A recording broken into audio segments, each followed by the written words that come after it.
All right, okay, so now let's look at how do you get the programming software, because it can be very frustrating to try and get to program Mitsubishi PLCs, because getting the software can be a bit tricky if your clients or you don't have a virtual machine that already has the packages installed. Even getting it online can be a bit funny. So the first thing that you look at, where you need to go to when you want to get the programming software, is you can go to My Mitsubishi. So on your web browser, if you Google My Mitsubishi, it can be a bit funny because, it can take you to the actual Mitsubishi car sales, or you can go to these various portals. But then each portal can lead to the next thing and lead to the next thing. And then you can end up not actually finding what you are looking for. Fortunately, somebody gave me a link, and I'm just going to paste this link here at the top. And this link takes me straight to the login portal where I can, log in or register a new account, and I'll paste this link down in the comments below. So this is where you can start with the first step if you do not have someone that can give you the installation disk or the installation folder. So once you've opened this link, you're on your login portal, you can go to register now, and then on register now you can then just enter your details and all the relevant information, and then you can just go to register. Once you've entered your details and you've clicked on login, you're gonna get this pop-up message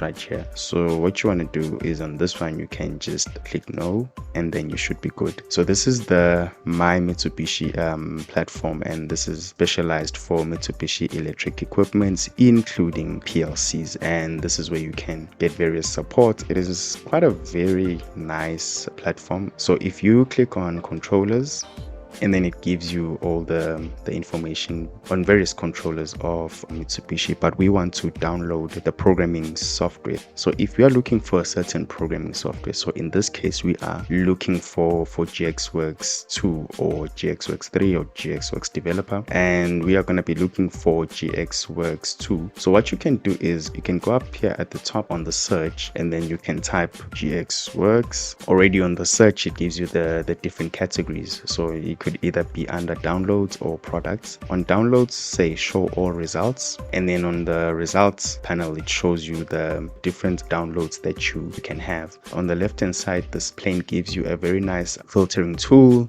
based on what you want to download, because although you can be looking at GXWorks 2, you could also be looking for the manual or whatever it is that is relating to that particular programming software. So we want GXWorks 2, and another thing that you can do is you can download this GXWorks 2, or you can download GXWorks 3. And usually when you download GXWorks 3, you install GXWorks 3 and it also installs GXWorks 2 for you. So I recommend that when you're doing the download, you can just download GXWorks 3. In that way you have both programming softwares. The nice thing about this is that it will allow you to download the software even though you do not have the license. So you can have, in inverted commas, the disk or the folder for the software even though you don't have a license as yet. And if there are different versions of the programming software that have been released, you can come and get the updated version on this My Mitsubishi website or download platform. And I think this is actually quite cool because there are various softwares that I've been looking for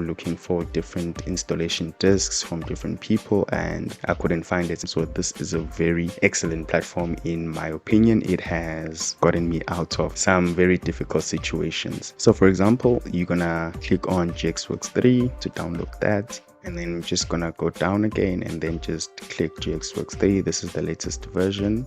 And then if you go to the top over here, it shows you the download which is starting. So this is just gonna download it in a zip format, and once it's done, you're then gonna find the folder on your downloads.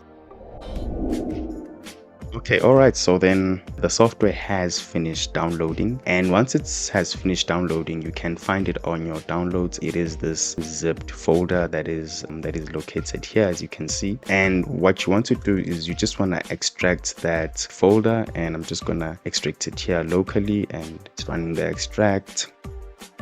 Okay, then once it's finished extracting, you're just gonna focus on the extracted version of this folder. You're gonna double click and then click the auto run. So this just shows you this interface. Then when you want to start the installation, you're just gonna click on GXWorks 3, and then it is gonna start the installation process.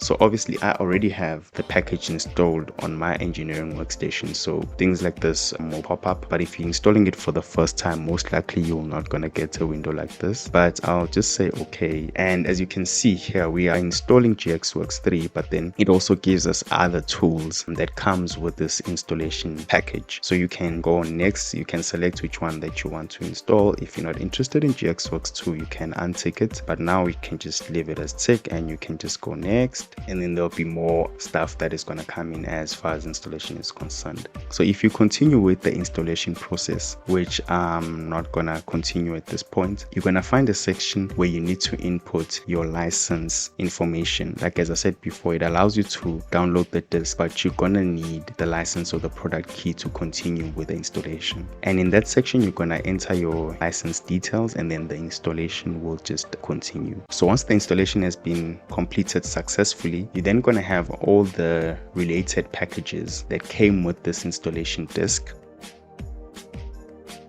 under your MuleSoft folder. So again, if this installation disk did not include all the programming softwares that you need for any Mitsubishi equipment, it is very easy. You can just go back to your My Mitsubishi platform and then download the programming software that you are looking for. But the main point with this video is actually getting on the My Mitsubishi platform, because this can be very tricky, finding out where to download the software and then actually downloading the software. In order for you to complete the installation, you are going to need the license and the product key, and then it will install all the packages for you. So this is a very good platform. Another good example of why this platform is useful is that if you are working on a project and that PLC that you are working on already has a Profibus module which is controlling a Profibus network, with GXWorks 2 you cannot really open the Profibus network on GXWorks 2, and you're gonna need GX Configurator DP. And this is a software that is, well, in my opinion, when I was looking for it,